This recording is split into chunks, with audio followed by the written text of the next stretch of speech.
Hello everyone, this is Hugo from Ichiban Painting, and I would like today to showcase this wonderfully painted Carnifex that I just finished. This project was actually a blast to do. It was really cool project to paint. I think the colors, if I'm not mistaken, are from Ive B Muth or something like that. I don't do Carnifex or Tyranids a lot, so don't ask me about anything. I love the color scheme, the black and the blue and the red. I think it looks stunning, so that's why I picked up these colors. I could have gone with the, colors that I wanted to imagine, but, I wanted to pick up something. And also, since I sell most of my models, and this was not for a client, I couldn't pick up, do a custom team on it, because if I did, I wouldn't, not a lot of people would buy a model that doesn't match their army. So I painted a scheme that's really well known, so that way, I can sell the model. So really cool model. So let's start with the feature on this model. So what I did is that I went, it's not 100% exact to the colors, but what I did is that I, on the carapace, I used a glossy finish, as you can see, and on the exoskeleton I used a normal flat finish, which gives it a, nice slimy look. But on some part I did use some gloss, as you can see on the, I guess it's a bio cannon or whatever. I used some gloss here in the details. Just to make it pop out a little bit more. Same thing here. I use some gloss varnish on some parts of the guns, and also some parts of where the muscle shows through the skin of the model. So overall it was really cool. Basic colors that I used on this model were red, blood red. One second, I'm just gonna catch the Vallejo blood red, gory red. I used some Warlord purple. Hold on a second. This one, the Royal purple, electric blue, I think. Electric blue, yeah, and black. So these are the primary colors that were used on it.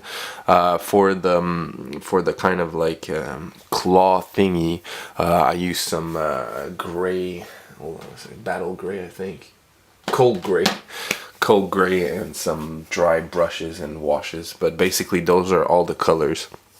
And for the base, what I did is I went with hold on a second, if we can focus. All right, I went with a Crimson Fist Dreadnought left shoulder pad, and a Crimson Fist head, and a Crimson Fist Space Marine torso that got unfortunately decapitated and dilapidated here, so you can see these details you will be able to see it better on the pictures that I'll put at the end of the video.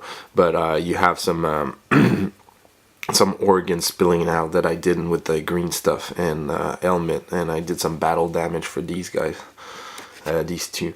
So overall really cool project. I went in, and you cannot really see it on the camera, and maybe on the picture it's gonna be a really hard detail to pick up. It's easier to see it when you're watching it with your own eyes. But I actually used the Warlord purple, I think that's this one, the dark one, the Royal purple, and I did the same little brush marks or scale marks, and then I went in with the electric blue. Same thing on the inside of the vents here. Let me see if I can zoom in. You won't see it very well, but it's done here, and there's some green electric, fluorescent green inside to simulate, like something, some plasma or whatever inside, like the warts that you have here. Blood inside his mouth, blood on the claw. I think the blood effect looks stunningly good.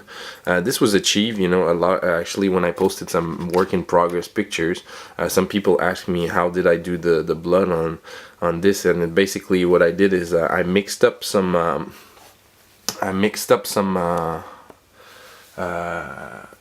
bloody red and a little bit of gory red, mixed them up with some gloss varnish, and took a sponge and sponged it in on it, so it does look like a splatter pattern. And on the base itself, some people also ask me this question, so I'm gonna answer it right now. On the base itself, I posted pictures of the work in progress, but what I did is where the organs ended up here, I took some PVC glue and did a little PVC glue pool there, and I did another one here where the helmet is, and actually I painted it red on top, so it looks like, you know, some kind of liquid that pooled over there, and I put some gloss varnish on it, so that's the only thing I did. So basically, that's the little showcase again. That's the Carnifex that I painted. Another question that somebody asked me, and they wanted to know, they never saw this head, and actually I didn't choose it. Somebody actually didn't give the model to me, but somebody actually provided me with this model, and it was already built up. Actually, it was a pain in the butt because it had so much mold lines, and it was already, you know, all built up. And if it would have been me, I would have painted everything separately. At least I would have assembled half of it, and the other half I would have painted it separately to give more effects on you know, highlights and stuff on the exoskeleton and the shell, but I couldn't do that. So but the head is it's called the extra or hyper sense head, so for those who wants to know. Everything else, like I said, I really don't know. I'm not a Carnifex guy, but I really hope you like it. It was really a cool project, and I'm probably gonna pick up a Hive Tyrant really soon and paint it in the same pattern, because it was really cool really fun project. And you know, I paint a lot of Space Marines and stuff like that, so you know, doing some kind of organic, and it was suggested to me too that it would be good if I added some organic creatures and stuff on my Flickr page of pictures. So here it is. So I hope you like it, and I'll see you soon. And actually today I'll be filming a tutorial on how to do Imperial Guard painting tutorial for a specific color that one of my clients asked me. So be sure to check it out, subscribe, like, and I'll see you on the flip side.